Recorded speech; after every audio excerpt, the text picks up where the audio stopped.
Hello everyone, welcome back to the channel. So आज हम अगली प्रॉब्लम डिस्कस करने जा रहे हैं लीड कोड जून चैलेंज में। प्रॉब्लम है lowest common ancestor of a binary tree. तो देखते हैं कि इस प्रॉब्लम में क्या करना है। ये बहुत फेमस प्रॉब्लम है इंटरव्यू पर्सपेक्टिव से। तो पहले समझते हैं लोएस्ट कॉमन एंसेस्टर का क्या मतलब है। तो यही टेस्ट केस देख लेते हैं, ठीक है। तो ये हमें ट्री दिया हुआ है और हमें लोएस्ट कॉमन एंसेस्टर निकालना है 5 नोड और 1 नोड के बीच में। यानी ये वाली जो नोड है और जो ये वाली नोड है, इनका हमें लोएस्ट कॉमन एंसेस्टर निकालना है, ठीक है। तो पहले देखते हैं इनका मतलब क्या है लोएस्ट कॉमन एंसेस्टर का। तो सबसे पहले तो एंसेस्टर चाहिए। एंसेस्टर मतलब जो मतलब पेरेंट के पेरेंट या जो मतलब पहले आए नोड इससे, है ना, जो इनके एंसेस्टर हो। ये जो है जैसे ये 5 और 1 चाइल्ड है ना 3 के, ठीक है, और ये किसी के ग्रैंड चिल्ड्रन भी हो सकते हैं, ठीक है। तो हमें एंसेस्टर निकालना है, यानी हमें ऊपर कोई नोड निकालनी है इन दोनों की जो कॉमन एंसेस्टर हो, ठीक है, जो कॉमन एंसेस्टर हो और वो लोएस्ट होना चाहिए। लोएस्ट होना चाहिए मतलब इनसे सबसे नजदीक होना चाहिए। देखो ट्री में वो लोएस्ट अगर जैसे इनसे नजदीक होना चाहिए, लोएस्ट होना चाहिए, ठीक है। तो देखते हैं कि कैसे करना है। अगर हम देखें 5 और 1 के लिए, तो 5 और 1 के लिए कौन सा एंसेस्टर है जो कॉमन है। देखो यहाँ पे जो 3 है ये 5 और 1 का एंसेस्टर है और इनसे सबसे नजदीक भी है, यानी लोएस्ट भी है, ठीक है, एंसेस्टर भी है और इस दोनों का कॉमन है। 3 1 का भी एंसेस्टर है और 3 5 का भी एंसेस्टर है। तो इसका आंसर हमारा आ जाएगा 3, यानी 5 और 1 नोड का एंसेस्टर जो है, जो एलसीए है, वो है 3, ठीक है। तो अब एक काम करते हैं, दो और कोई नोट्स लेते हैं और उनका देखते हैं कि कैसे हम निकालेंगे। यहाँ 3 था, यहाँ 5 है और यहाँ 1 है, ठीक है, 1। तो अब एक काम करते हैं, अब हम लोग नोट्स ले लेते हैं।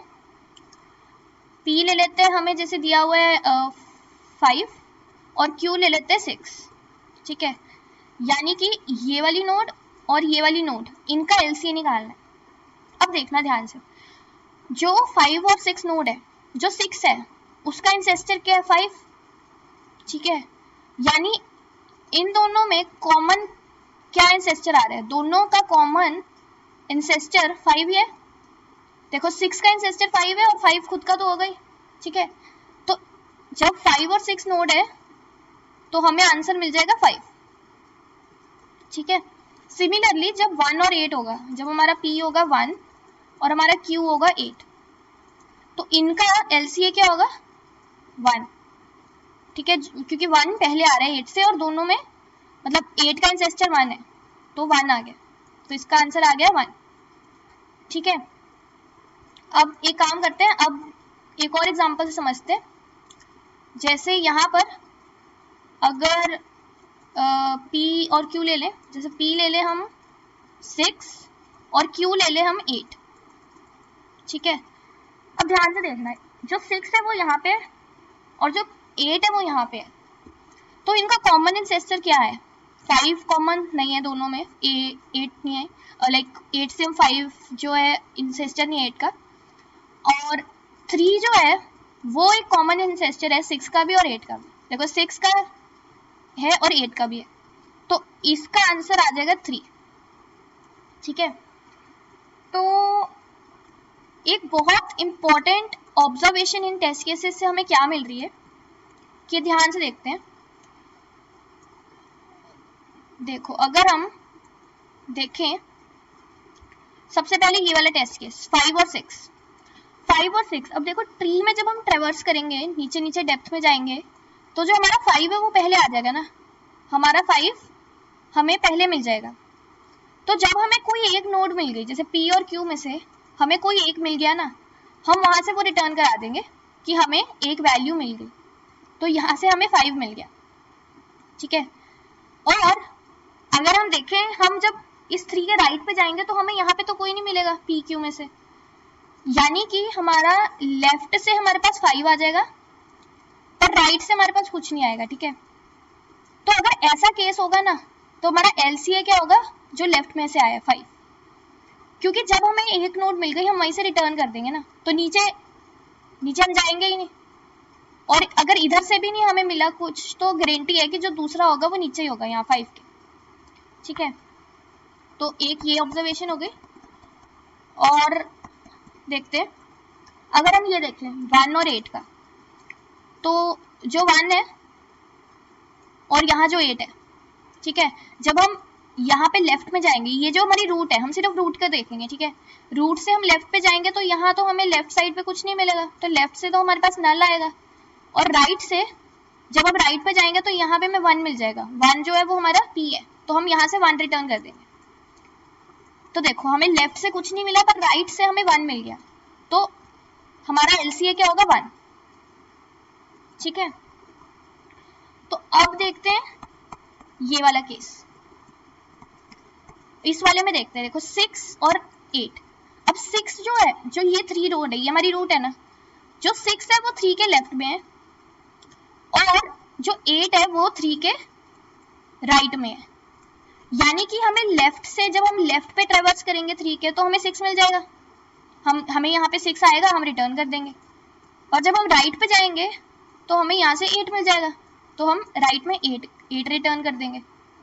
तो देखो यहाँ पे लेफ्ट में भी कुछ मिल रहा है और हमें यहाँ राइट में भी कुछ मिल रहा है। तो जब हमें दोनों में से मिले ना कुछ, मतलब समझ लो कि ये जो रूट है ना ये LCA है, यानी कि 3 जो है वो LCA है। तो हमने क्या ऑब्जर्वेशन निकाली है, हम क्या करेंगे, हम रूट पे 2 कॉल्स करेंगे, ठीक है, एक लेफ्ट कॉल करेंगे और एक राइट कॉल करेंगे। ठीक है, अगर लेफ्ट कॉल से हमें सपोज नल मिलता है और राइट कॉल से हमें कोई वैल्यू मिलती है, तो जो हमारा LCA होगा वो हमारी वैल्यू होगी ये वाली।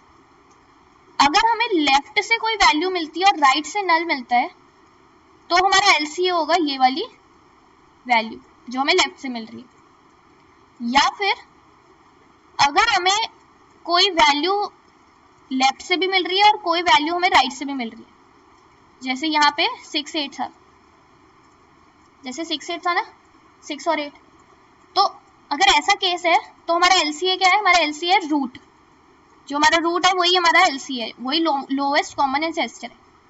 तो ये हमारा रिजल्ट निकलता है। तो बेसिकली यही अप्रोच है इस क्वेश्चन में कि हम रूट पे लेफ्ट और राइट कॉल करेंगे और फिर वेट करेंगे, देखेंगे कि लेफ्ट से क्या आ रहा है, राइट से क्या आ रहा है, और उसके अकॉर्डिंगली हम अपना LCA रिटर्न कर देंगे। ठीक है, तो देखते हैं कोड में। तो कोड में क्या किया हुआ है हमने, सबसे पहले तो हम पहले तो चेक करेंगे कि अगर हमारा जो भी रूट है अगर वो p के इक्वल है, या फिर देखो जैसे हमने क्या सोचा था, हमने यही डिसाइड किया था ना कि हम ट्री में जाएंगे, हम ट्री में जा रहे थे और जहाँ पे हमें जैसे यहाँ पे 6 मिल जाता था, जो p था उसकी वैल्यू 6 थी ना, जैसे हमें p मिल गया हमने p की वैल्यू रिटर्न कर दी, जैसे हमें q मिलेगा हम q की वैल्यू रिटर्न कर देंगे। ठीक है, तो जैसे ही हमें रूट की वैल्यू p मिली या रूट की वैल्यू q मिली, हम रूट रिटर्न कर देंगे। ठीक है, उसके बाद हमने लेफ्ट कॉल करनी है और लेफ्ट कॉल कर दी रूट लेफ्ट पे और राइट कॉल कर दी रूट राइट पे, जिससे a और b हमारा आएगा। अब ये a और b पे डिपेंड करता है कि LCA क्या आएगा। अगर तो दोनों नल है मतलब हमारा LCA नहीं है, मतलब ये वाला केस देखते हैं बाद में। अगर हमने फिर क्या डिसाइड किया था कि यहाँ पर अगर लेफ्ट नल है और राइट में कोई वैल्यू है, यानी कि देखो यहाँ पे लेफ्ट, ये वाले केस में लेफ्ट नल है और राइट में कोई वैल्यू है तो राइट रिटर्न कर दो। अगर लेफ्ट में कोई वैल्यू और राइट नल है तो लेफ्ट रिटर्न कर दो। और अगर दोनों नल है, यानी ये वाला दोनों में कोई वैल्यू है तो रूट है हमारा LCA, तो रूट रिटर्न कर दो। ठीक है, और ये वाला देख लेते हैं कि जब दोनों नल आएंगे तो क्या, तो नल क्यों रिटर्न कर रहे हैं। अब देखो जैसे सपोज एक ट्री लेते हैं कुछ ऐसा 1 2 3 4 5। ठीक है, अब अगर इसमें मैं बोलूँ कि 6 और 7 है, p की वैल्यू 6 है और 7 है q की वैल्यू, इसका LCA बताओ। तो हम 1 पे कॉल कर, हम 1 रूट है, इस पे लेफ्ट पे जाएंगे और राइट पे जाएंगे। हम लेफ्ट पे भी चेक करेंगे, हमें कहीं 6 नहीं मिलेगा तो लास्ट में वो नल रिटर्न कर देगा। हम राइट पे जाएंगे, उसको राइट पे भी कुछ नहीं मिलेगा, ना p मिलेगा ना q मिलेगा, तो वहां से भी नल आ जाएगा। तो जब दोनों से नल आ जाए मतलब हमारे ये नोड्स है ही नहीं ट्री में, तो नल रिटर्न कर दो। इसीलिए हमने यहाँ पे जब हमारे दोनों नल आ रहे हैं तो हमने नल रिटर्न कर दिया। तो ये बेसिकली कोड था। सबमिट कर लेते हैं।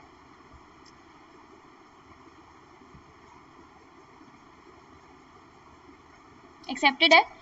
सो हमने किस तरह सोचना है इसको, हमने इस तरह सोचना है कि हम जैसे हमने ऐसे सोचना है कि हम रूट पे काम कर रहे हैं, ये हमारा रूट है, हमने लेफ्ट कॉल कर दी, हमने राइट कॉल कर दी, ठीक है। लेफ्ट कॉल से हमें ए मिल रहा है, राइट कॉल से हमें बी मिल रहा है, और उसके अकॉर्डिंगली हम एलसीए निकाल रहे हैं, ठीक है। तो आई होप कि वीडियो हेल्पफुल लगी होगी। पाइथन का जो कोड है वो डिस्क्रिप्शन में है। अगर वीडियो हेल्पफुल लगी है प्लीज़ लाइक करना, सब्सक्राइब करना चैनल को, और अगली वीडियो में मिलते हैं।